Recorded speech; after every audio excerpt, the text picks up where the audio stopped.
Tonight, Country Cabinet brings the state's decision makers to the mid-north, and a crossbench deal puts solar thermal in Port Augusta closer than ever before.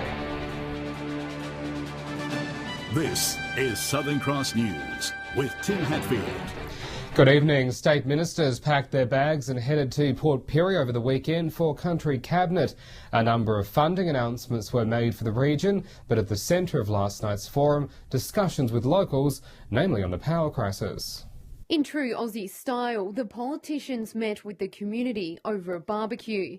The community enjoyed a free snack, but it didn't take long for the heat to move on to the discussions with the ministers. Will you listen to the local residents? We're losing sleep. We're sick of fighting these battles. Will you not have these huge wind turbines on our beautiful Beetaloo Valley Southern Creeks rangelands? Earlier in the day, Attorney General John Brown backed out of a community meeting with the Beetaloo Valley Group, who were concerned about a wind farm development. Instead, they met with the Treasurer. Last night, he promised to have answers soon. So we've heard your concerns and we'll get back to you very, very soon. Another hot discussion topic was the future of country hospitals. Please, Minister, make sure that these rural hospitals keep on going so that these small towns can survive. But there was no doubt about it, the biggest issue for locals was South Australia's energy woes and our future electricity supply. What is the key to political longevity and robust policies which actually have a life beyond a 4-year political cycle? And how might you deliver that in terms of regions? The Premier confident in his long-term energy announcement. What we're doing is getting the government back involved. The market's been doing this for a while. We now think government needs to step in, and that's why our plan is about a government intervention. While here, the ministers also made a number of grant announcements to the community. Keziah Sullivan, Southern Cross News. And a deal struck between Senator Nick Xenophon and the Prime Minister has put Port Augusta closer than ever to securing a solar thermal power plant. A $110 million concessional loan for the project was a pillar of last year's federal election campaign, but the promise had not seen any movement until now. A commitment to help fund a solar thermal power plant in Port Augusta. The promise is very specific. It is Port Augusta. It's not the region. It's not South Australia. It is Port Augusta. Senator Nick Xenophon struck a deal with Prime Minister Malcolm Turnbull to pass the federal government's company tax cuts package if he honours the vague election promise made last year. We need it desperately, and this is why we're really trying to force that announcement to be committed to a lot sooner than what it is now. I mean, the 9 months has transpired. There are 2 companies looking to build a solar thermal power plant in Port Augusta that could benefit from the $110 million concessional loan. Solar Reserve is one, but they can only go ahead if they win the state government's energy tender. Now, all we need is for Jay Weatherall to sign a power purchase agreement, so to agree to buy the power from a power station here, and we're done. It's been almost a year since the closure of Port Augusta's coal-fired power station, with the transition to a new industry not nearly as smooth as people here hoped. There's a lot resting on the Xenophon-Turnbull deal. We don't want to lose any more people from Port Augusta or the region. We don't want families to be relocating, and we don't want small business to continue to struggle. The energy here is really low, and something like solar thermal getting over the line will really help to boost us into the future. Lauren Rose, Southern Cross News. There have been reports in Port Augusta of people posing as council staff to gain access to private properties. The impersonators have been lying to residents about needing to trim their trees. Port Augusta Council advises the public that it is not undertaking any tree trimming on private properties at the moment. Police have been notified of the suspicious activity. Well, as part of the government's country to cabinet visit, the Premier and some of his team took a tour of the Near Star Smelter today. A new development will see the plant able to process a range of e-waste products instead of them having to go to landfill.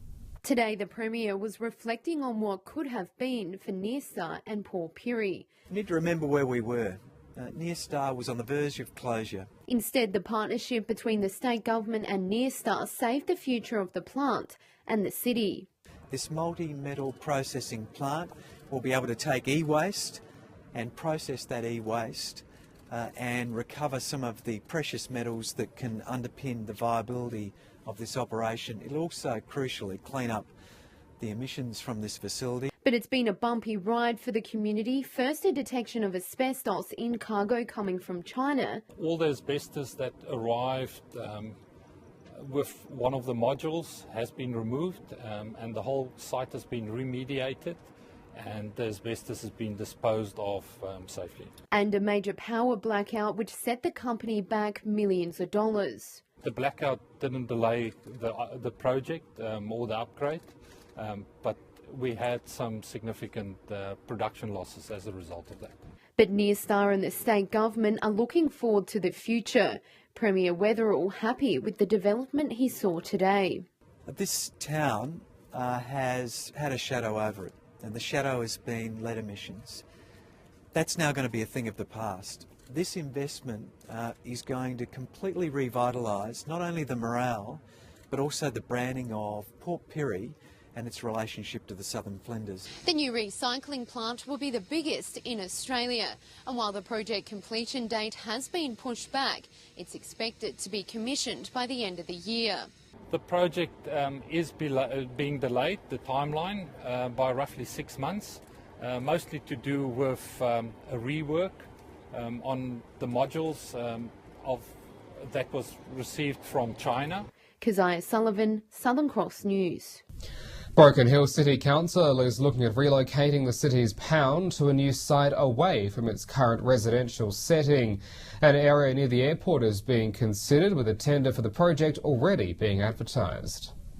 A new pound near the Broken Hill Airport is one step closer to being built. We've got development consent for that site to be able to construct a pound, and the next part of the process is now to go to tender to have the construction undertaken. The pound's current location on Rackhouse Street has been the subject of noise complaints from locals close by. Yeah, we have a current pound that was approved in a residential zone, and so barking dogs and those sorts of things are causing issues for the neighbours. So that's one of the issues that we need to resolve. It is also located across from a caravan park and just down the road from a local motel.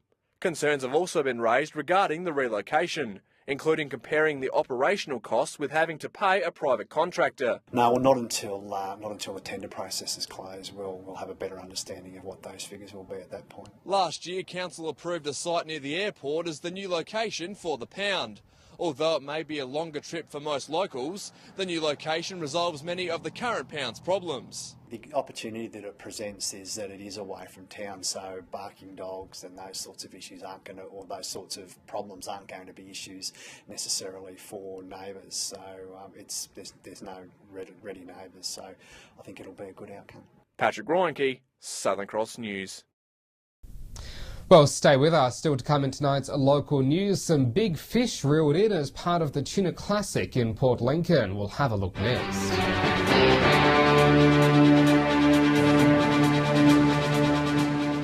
Welcome back. Broken Hill Police are urging anyone who witnessed a car being vandalised on Wolfram Street to come forward. White paint was believed to have been thrown onto the car on Saturday night, causing damage to the roof, the bonnet and the doors. Anyone with information is urged to contact Crime Stoppers. Samaritan College in Whyalla has received a $4.5 million grant from the federal government to upgrade its primary campuses. The principal says the funds will help give its students better play spaces and better learning areas. The buildings at St Teresa's and Our Lady's in Whyalla are ageing, with upgrades badly needed. The federal government has stepped in, giving them $4.5 million to ensure students have modern learning spaces. Both our campuses still need a bit of upgrade, and we were lucky enough to apply for a grant and put some hard work into it, and the federal government's helped us out. The main feature will be a new building at St Teresa's, replacing the portable classrooms along Cudmore Terrace. It'll slide down the slope of the road and connect to the main building, while outdoor play areas will also be upgraded.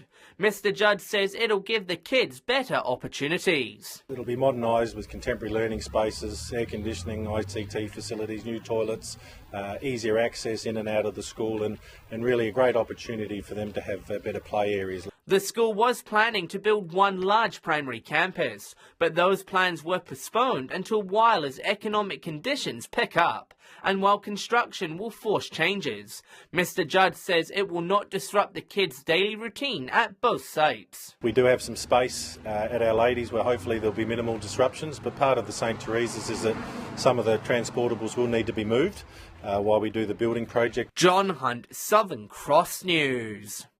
Port Lincoln police have arrested a 34-year-old man for allegedly trafficking cannabis and being in possession of an unregistered firearm.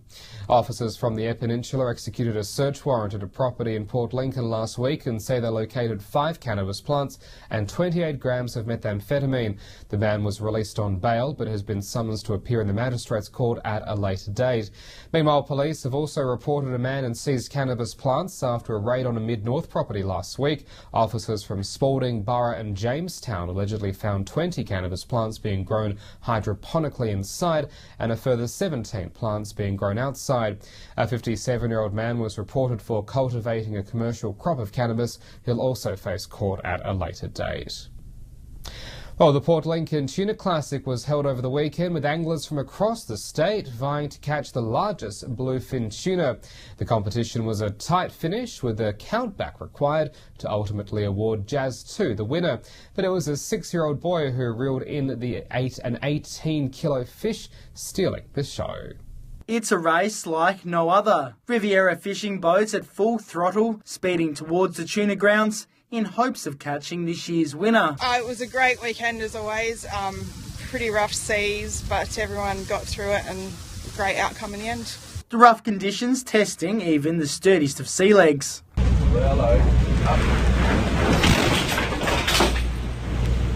For 2 days, boats battled the elements and each other to catch and release the most amount of tuna. But it was a single fish that bagged the competition. This is an international game fishing tournament and it does have a small fry, which is under 10 years of age. And Harry on Spartacus, at 6 years of age, got an 18-kilo fish. Young Harry Zabaski setting an unofficial record with his catch. Just his second tuna ever caught. One was a practice one and one was a real one. My practice one weighed 67 kilos and my real one weighed 87 kilos. You show me how big they are. With over 400 tuna caught across both days, the winner was decided by just a single fish. That was Jazz 2. And they only fished on Saturday. They broke down this morning. So they got 51 fish yesterday. Jason Kemp, Southern Cross News. Well, stay with us when we return after the break. Grand final action as Southern Air South take the flag in Port Lincoln. The details ahead.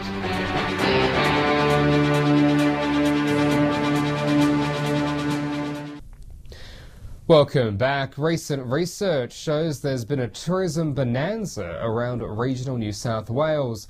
At Broken Hill Tour Business says they've been seeing plenty of visitors in town, all keen for a slice of the outback. Last year, New South Wales welcomed over 29 million domestic visitors. More than 70% of those travelled to regional and rural parts of the state. We certainly have a big backyard and there's lots to see and do. 21 million people stayed 71 million nights across rural and regional New South Wales in 2016. That amounts to spending over $10 billion, delivering an incredible injection for restaurants, hotels and tourist attractions. There's been a buzz around town. We've got a lot of bookings coming in for the season, so that's fantastic for the business and also the local economy. Miss Gowanlock believes Australians are taking a break from the city life and instead of going overseas are keen to explore the wonders of the outback. Tri-state safaris have started seeing more tourists book longer trips to explore more of the landscape. I think people are becoming a little bit more adventurous now and they're looking for a sense of adventure. So I think coming into Broken Hill, they could see the quirky town and a lot of things to see and do. The rains coming in last year has helped boost the flora and fauna. Broken Hill continues to be a major destination for the far west. Coming from Sydney herself, Miss Gowanlock says the Silver City has that special something. I have just really embraced the local community as well as the region. There's loads of things to see and do and people are so lovely and yeah, it's just that whole sense of community is really, it's great for tourism and for local businesses. Patrick Roinke, Southern Cross News. Mental health academic Lee Martinez is the 2017 Whyalla Businesswoman of the Year after a ceremony on Friday. She says she'll use her new title to push for more funding for mental health support programs in the region. Lee Martinez has dedicated her professional life to helping improve the lives of others, but Friday was a night for her to celebrate. The new Businesswoman of the Year says she's humbled to have won the award in her own community. Having that opportunity to be recognised in my own community, I'm extremely passionate about Whyalla, and I think it's great to receive recognition. Lee is an academic at UniSA's Department of Rural Health, focusing on partnering with businesses and the community to identify those in need. She's a member of the local suicide prevention network and has also been working with Ripples, the ICE support group. She says her aim is to help rural people have the same access to services as their city counterparts. In rural areas work together in partnership and integrate, and that the access to the services that we have and need is clearly known by the people who need the service. And expect to hear more from her on the subject of mental health. She says she'll use the award to pressure governments to do more for rural mental health services, especially in Whyalla during Ariam's administration. I think that creates a good platform as well to talk about how people can have positive mental health and keep themselves well. John Hunt, Southern Cross News. To sport now, and Southern Air South have taken home their second cricket shield in 3 years, crushing Tasmans by 8 wickets in the Port Lincoln Grand Final over the weekend. SES put on a dominant performance at Centenary Oval, where Jason Kemp joins us from now. And Jason, it was a tough match for the Tasman batsmen. Yeah, that's right, Tim. The overcast conditions meant it was a day for the bowlers, and that's certainly how it began. Southern Air South won the crucial toss and sent Tasmans into bat, then quickly went about dismissing the top order. After losing their opening batsman for just 16 runs, Tasmans rallied with this year's most valuable player, Andrew Frick, and captain Matt Dyer at the crease. The two started putting together a much-needed partnership, Frick adding 17 runs in hostile conditions before having his innings cut short, caught in front by Ben Smith, his first of 4 wickets for the afternoon. Tasmans unable to fire with the bat and in need of all the support they could find. The bottom order was then given the green light to try and post a defendable score, but the tail failed to wag, Tasmans all out for just 77 runs. Southern Air South wasted no time with their run chase, Ben Smith putting together a man-of-the-match performance, proving just as valuable with the bat as his innings with the ball, smashing a 44-run partnership with Jacob Watson. Watson was then sent back to the stands after a spectacular catch, followed shortly after by Liam O'Dea, the 2 quick wickets giving Tasmans a glimmer of hope. But that was quickly snuffed out by Roger Puckeridge, who steadied the ship and hit the winning runs with a massive 6 down the ground. Well, there you have it, Tim. A big win by Southern Air South to finish off a very close cricket season. All eyes now shift towards football, which begins on Anzac Day with a rematch of last year's grand finalists. Good stuff. Thanks, Jason. The footy began in Broken Hill over the weekend. We'll see how that went tomorrow night. We'll stay with us after the break. A look at the local weather for the week ahead.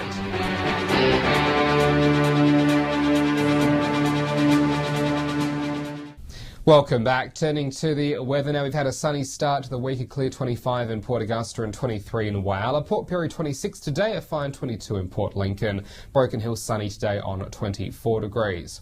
On the national satellite image, patchy cloud and light cloud over the region, not really generating any showers, however. Out on the Gulf waters, the winds to 15 knots in easterly, seas to a metre in southerly. Sunrise tomorrow just after 6:30. So tomorrow looking fine and sunny again, 27 expected in Port Augusta and 25 in Whyalla. Port Lincoln on 23, 28 in Port Pirie and a sunny 26 in Broken Hill. Port Lincoln then expecting 24 midweek and looking sunny ahead of 19 on Thursday, 26 and 28 in Cleve, Woodner with 29 on Wednesday, then 31 on Thursday. Whyalla with a fine 27 on Wednesday, then a sunny 29 degrees for Thursday, 29 then 30 for Port Augusta, Kadina 28 and then 30 as well. Port Pirie looking at 29 for Wednesday and 31 degrees on Thursday. Clare 26 and 28. And in Broken Hill a fine 25 for Wednesday and a sunny 28 on Thursday. And that's the local news for this Monday evening. Hope you had a great weekend. Don't forget you can stay up to date with us on Facebook and on Twitter. You can also get in touch via email. We'll see you back here tomorrow night from 6:30. I'm Tim Hatfield from the team here at Southern Cross News. Have a good evening. Good night.